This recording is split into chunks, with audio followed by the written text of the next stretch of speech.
नमस्कार दोस्तों, मैं नितेश आप सभी का स्वागत करता हूं आपके अपने YouTube चैनल स्टडी पॉइंट में। इस वीडियो में हम 23 मार्च 2022 के कुछ महत्वपूर्ण करंट अफेयर्स के क्वेश्चंस करेंगे। इससे पहले यदि वीडियो पसंद आए तो वीडियो को लाइक करें, शेयर करें, साथ ही साथ चैनल को सब्सक्राइब करना ना भूलें और बेल आइकन को प्रेस करें जिससे कोई वीडियो अपलोड हो तो सबसे पहले नोटिफिकेशन आपको मिले। तो आइए शुरू करते हैं। केंद्रीय मंत्रिमंडल ने कितने प्रारंभिक अधिकृत शेयर पूंजी के साथ राष्ट्रीय भूमि मुद्रीकरण निगम की स्थापना को मंजूरी दी है? देखो सर, क्या है इसके बारे में हमने पहले भी डिस्कस करा है। राष्ट्रीय भूमि मुद्रीकरण निगम यानी एनएलएमसी की बात हो रही है। एनएलएमसी यानी कि नेशनल, इसको बोल रहे हैं नेशनल लैंड मोनेटाइजेशन कॉरपोरेशन। देखो, ये बेसिकली बनाया गया है एनएलएमसी को बनाया गया है सर, जो हमारी सीपीएससी कंपनीज हैं, जो सीपीएससीज हैं, जो हमारी महारत्न कंपनियां हैं, जो हमारी नवरत्न कंपनियां हैं, जो हमारी पीएसयूज हैं, ठीक है, उनके पास जो जमीन जितने अधिक है। देखो, सीपीएससी क्या होता है? सीपीएससी होता है central public sector enterprises. Okay, तो इन सब के पास जो जमीन है, जैसे मान लो जो इनके पास जो अनयूटिलाइज जमीन है, जो अंडर यूटिलाइज जमीन है, जो सरप्लस जमीन है, उसके मुद्रीकरण के लिए, उसके मोनेटाइजेशन के लिए बनाया गया अभी एक डिपार्टमेंट जिसका नाम है सर एनएलएमसी यानी राष्ट्रीय भूमि मुद्रीकरण निगम। तो आपसे क्वेश्चन में पूछा जा रहा है जी, ये जो एनएलएमसी बनाया गया है इसके लिए टोटल कितना फंडिंग अभी दिया गया है? तो इसके लिए अभी टोटल फंडिंग दी गई है सर 5,000 करोड़ रुपए की। ठीक है, जो इशू फंडिंग है मतलब इसको टोटल दी जाएगी 5,000 करोड़। अभी जो दिया गया है वो दिया गया है 150 करोड़ रुपए। ओके, ये कंपनी किसके अधीन काम करेगी? तो ये एनएलएमसी किसके अधीन काम करेगी? तो ये एनएलएमसी यानी नेशनल लैंड मोनेटाइजेशन कॉर्पोरेशन जो है ये काम करेगी हमारे वित्त मंत्रालय के अंतर्गत, जो हमारा फाइनेंस मिनिस्ट्री है उसके अंतर्गत काम करेगी। और अभी हमारे वित्त मंत्री कौन है? हमारी वित्त मंत्री है sir Nirmala Sitharaman.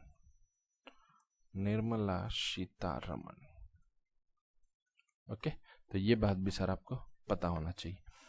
Paid up capital बोलते हो 150 करोड़, अभी इसको पेडअप कैपिटल है। टोटल कैपिटल कितना है सर? टोटल कैपिटल है 5,000 करोड़। ये क्वेश्चन हमने ऑलरेडी डिस्कस करा हुआ है अपने यूट्यूब वीडियोस में।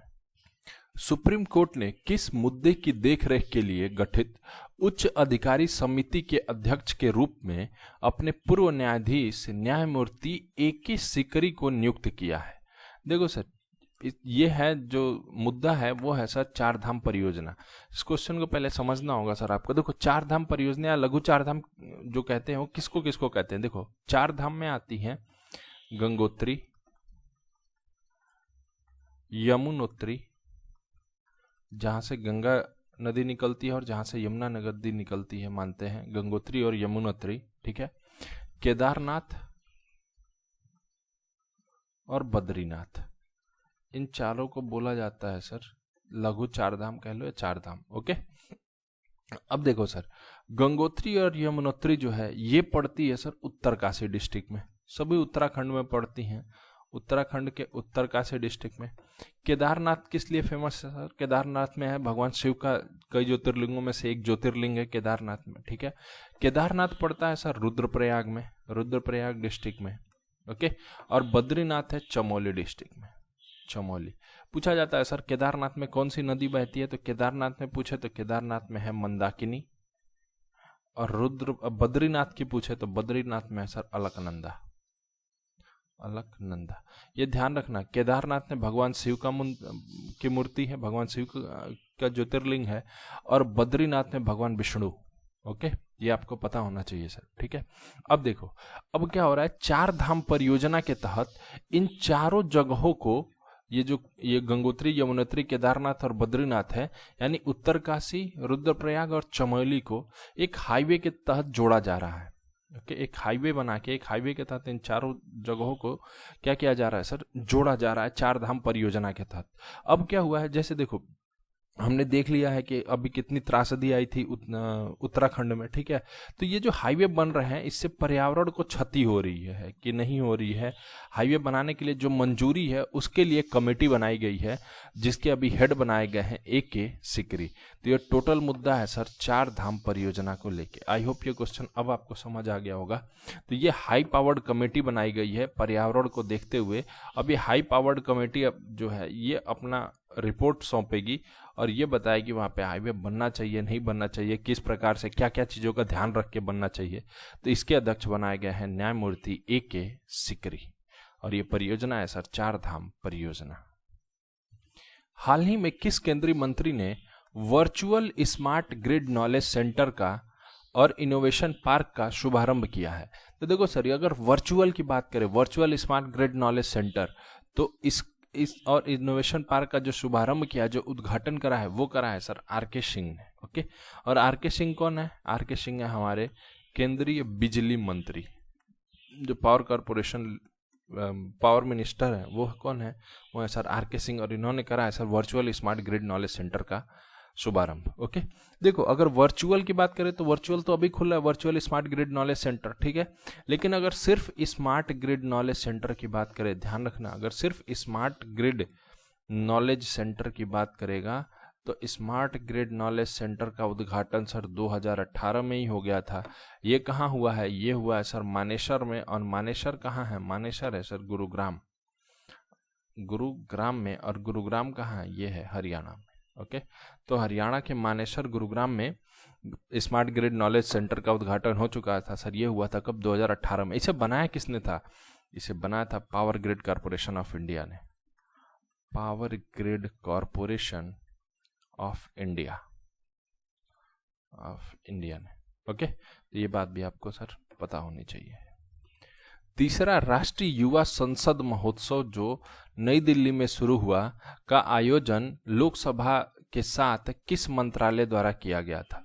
तो देखो सर, ये जो तीसरा राष्ट्रीय युवा संसद महोत्सव है जो नई दिल्ली में हुआ है, इसका आयोजन लोकसभा के साथ युवा मामले और खेल मंत्रालय ने किया था। ठीक है, युवा मामले और खेल मंत्रालय के मंत्री कौन है? मंत्री अनुराग ठाकुर। तो अनुराग ठाकुर ने ही करा था सर इसका उद्घाटन। ठीक है, तो ये आपको पता होना चाहिए। ये जो राष्ट्रीय युवा संसद महोत्सव, इसका उद्घाटन किसने करा था? अनुराग ठाकुर ने। चूंकि संसद भी शामिल थी तो इसका समापन किसने करा था? इसका समापन करा था सर ओम बिरला ने। ओम बिरला कौन है? ओम बिरला है हमारे स्पीकर। ठीक है, तो इन्होंने करा था सर इसका समापन और अनुराग ठाकुर ने करा था सर इसका उद्घाटन। ओके, युवा मामले और खेल मंत्रालय और संसदीय मंत्रालय ने मिलकर आयोजन करा था इस राष्ट्रीय युवा संसद महोत्सव का। Star health and allied insurance company द्वारा शुरू की गई महिला केंद्रित स्वास्थ्य नीति का नाम क्या है? तो देखो sir, star health and allied insurance company जो है, इसके द्वारा महिला केंद्रित जो स्वास्थ्य नीति शुरू हुई है, इसका नाम है sir star women care insurance policy. Star women care insurance policy ये शुरू करी गई है सर। और ये जो star women care insurance policy है, इसका हेडक्वार्टर कहाँ है? इसका हेडक्वार्टर है सर चेन्नई में। इसका हेडक्वार्टर है चेन्नई, तमिलनाडु में। तमिलनाडु। भारतीय रिजर्व बैंक ने घोषणा की है कि national bank for financial infrastructure and development को किस अधिनियम के तहत एक अखिल भारतीय वित्तीय संस्थान के रूप में विनियमित किया जाएगा?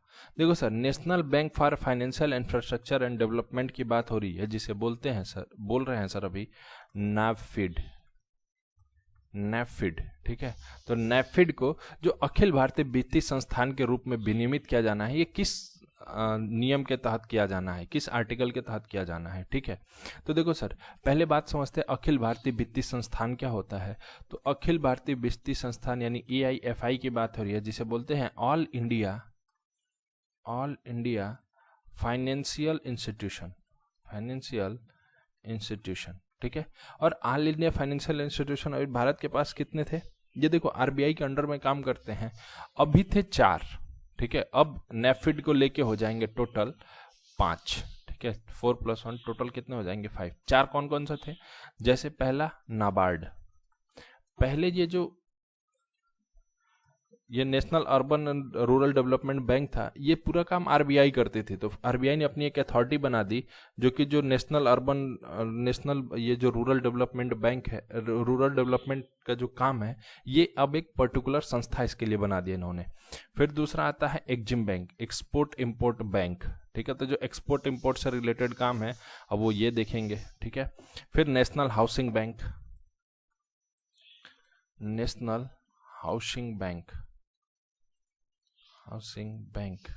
ओके, और चौथा है सर सिडबी। सिडबी, ओके। देखो ये चार थे अभी all India financial institution AIFI RBI के अंतर्गत, ठीक है। अब पांचवा इसमें शामिल किया गया है। पांचवा कौन सा शामिल हुआ है सर? पांचवा शामिल हुआ है नैफिड, ठीक है। तो पांचवा इसमें शामिल किया गया है नैफिड। ये किस के तहत शामिल किया गया, किस नियम के तहत शामिल किया गया है? तो ये शामिल किया गया है सर RBI एक्ट 1934 के द्वारा, ठीक है। RBI एक्ट 1934, इसमें एक सेक्शन है, सेक्शन 45L और 45N, इनके द्वारा शामिल किया गया है सर नैफिड को AIFI में, ओके। तो ये बात भी आपको सर पता होनी चाहिए। किस राज्य सरकार ने चाय बागान श्रमिकों के लिए मुख्यमंत्री चाय श्रमिक कल्याण प्रकल्प नामक एक विशेष योजना की घोषणा की है? तो देखो सर, ये करा है मुख्यमंत्री चाय श्रमिक कल्याण प्रकल्प विशेष योजना की घोषणा त्रिपुरा की सरकार ने, ठीक है। देखो त्रिपुरा में क्या है, त्रिपुरा में टोटल ऐसे 7,000 चिन्हित किया गया मजदूरों को जो कि चाय की बागान में काम करते हैं, ठीक है। और इन 7,000 में से 75% सिर्फ महिलाएं हैं, सिर्फ वुमेन्स हैं, ठीक है। तो इनके लिए लाया गया है मुख्यमंत्री चाय श्रमिक कल्याण प्रकल्प इन 7,000 मजदूरों के लिए, जिसमें क्या होगा, इनके इंश्योरेंस कराए जाएंगे, इनके लिए घर की सुविधा दी जाएगी, इनको खाने के लिए पोषण युक्त भोजन उपलब्ध कराए जाएंगे। तो ये सारी चीजें करी जाएंगी सर मुख्यमंत्री चाय श्रमिक कल्याण प्रकल्प योजना के तहत, ओके। टोटल इसके लिए बजट कितना अनाउंस किया गया है? तो अभी इसके लिए बजट अनाउंस किया गया है 85 करोड़ रुपए, ओके। त्रिपुरा की बात हो रही है सर, तो अभी त्रिपुरा के मुख्यमंत्री कौन है? त्रिपुरा के मुख्यमंत्री हैं बिप्लब कुमार देव। बिप्लब कुमार देव हैं सर त्रिपुरा के मुख्यमंत्री। केंद्रीय नागरिक उड्डयन मंत्री ज्योतिरादित्य सिंधिया ने मध्य प्रदेश के किस शहर में एक ड्रोन स्कूल का उद्घाटन किया है? तो देखो सर, केंद्रीय नागरिक उड्डयन मंत्री ज्योतिरादित्य सिंधिया जो हैं, इन्होंने एक ड्रोन स्कूल का उद्घाटन करा है सर मध्य प्रदेश के ग्वालियर में, ठीक है। देखो MP में टोटल कितने ड्रोन स्कूल बनने हैं? 5 ड्रोन स्कूल बनने हैं, जिसमें से पहले का उद्घाटन हुआ है सर ग्वालियर में। और कहाँ कहाँ बनेगा? भोपाल में, इंदौर, जबलपुर और सतना। अभी ग्वालियर में बन गया, तो टोटल 5 ड्रोन स्कूल बनने हैं सर MP में, जिसमें उद्घाटन करा है ग्वालियर वाले का ज्योतिरादित्य सिंधिया ने, ठीक है। अब देखो, अगर हम बात करें भारत का पहला ड्रोन फोरेंसिक लैब, ये कहाँ है? ये है सर केरला में, ठीक है। और भारत का पहला ड्रोन टेक्नोलॉजी, अगर आपसे पूछे ड्रोन टेक्नोलॉजी रिसर्च सेंटर, तो भारत का पहला ड्रोन टेक्नोलॉजी रिसर्च सेंटर है IIT असम में, ओके। तो ये चीजें भी सर आपको पता होना चाहिए। हाल ही में देवाशीष पांडा को किस एजेंसी का नया अध्यक्ष नियुक्त किया गया है? तो देखो सर, अभी देवाशीष पांडा को नया अध्यक्ष नियुक्त किया गया है IRDA का, IRDAI, यानी कि insurance regulatory and development authority of India. Insurance regulatory and development authority of India,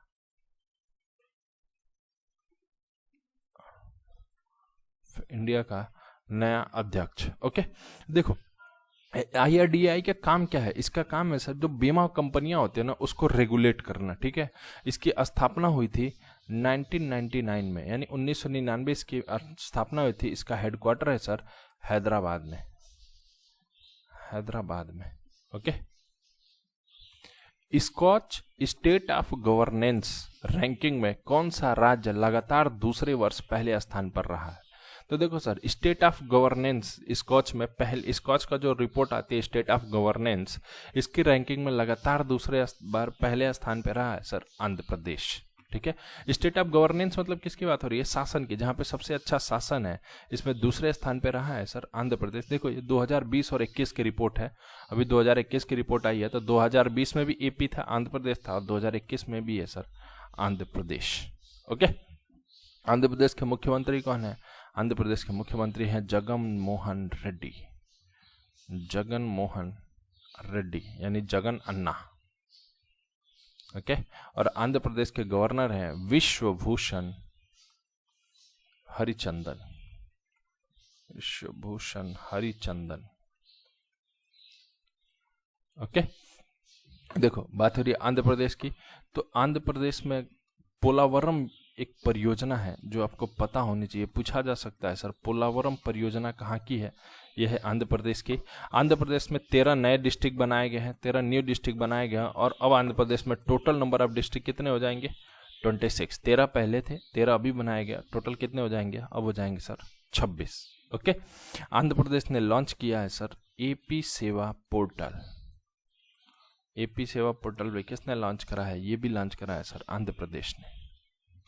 भारतीय रिजर्व बैंक ने किस भुगतान बैंक को तत्काल प्रभाव से नए ग्राहकों को शामिल ना करने का निर्देश दिया है? तो देखो भारतीय रिजर्व बैंक ने जो यानी आरबीआई ने दिया है ये पेटीएम पेमेंट बैंक को। पेटीएम पेमेंट बैंक अब नए ग्राहक शामिल नहीं कर सकता है, तो इसका आदेश दिया है सर आरबीआई ने। ओके। देखो भारत में टोटल कितने पेमेंट बैंक है अभी जो काम कर रहे हैं? तो भारत में टोटल है सर 6 पेमेंट बैंक जो कि अभी के डेट में काम कर रहे हैं। कौन कौन से? एयरटेल पेमेंट बैंक, दूसरा India post payment bank, Paytm payment bank, Jio payment bank. 4 तो ये हो गए। पांचवा कौन सा है? पांचवा है NSDL payment bank, NSDL payment bank. और छठा है sir Fino payment bank, Fino payment bank. तो भारत में भी टोटल 6 पेमेंट बैंक है जो काम कर रहे हैं। ओके। और ये जो पेमेंट बैंक है इन्हें सुझाया कौन था? पेमेंट बैंक के बारे में ये जो योजना है, ये जो पूरा कंसेप्ट है पेमेंट बैंक का, ये लाया कौन था? इसके लिए सुझाया कौन था? तो ये सुझाया था सर नचिकेत मोर कमेटी ने। नचिकेत मोर कमेटी। पूछा जा सकता है सर कि ये जो पेमेंट बैंक जो है इसे किसने सुझाया था? तो ये सुझाया था नचिकेत मोर कमेटी ने। Okay. Soli Sorabjee life and times नामक पुस्तक किसने लिखी है? तो देखो sir Soli Sorabjee life and times नामक पुस्तक लिखी है अभिनव चंद्रचूड़ ने। अभिनव चंद्रचूड़ ने। ठीक है। सोली सोराबजी कौन थे? सोली सोराबजी थे सर ये हमारे 2 बार अटॉर्नी जनरल रह चुके हैं। अटॉर्नी जनरल का काम क्या होता है? जो विधिक सरकार को सलाह देते हैं। ठीक है। विधिक सलाह देते हैं सर सरकार को अटॉर्नी जनरल। तो ये सोली सोराबजी 2 बार रह चुके हैं भारत के अटॉर्नी जनरल। इनके बारे में लिखा गया life and times Abhinav Chandrachud के द्वारा, book Soli Sorabjee life and times. तो फिलहाल इस वीडियो में इतना ही। वीडियो पसंद आए तो वीडियो को लाइक करें, शेयर करें, साथ ही साथ चैनल को सब्सक्राइब करना ना भूलें और बेल आइकन को प्रेस करें जिससे वीडियो अपलोड हो तो सबसे पहले नोटिफिकेशन आपको मिले। जय हिंद।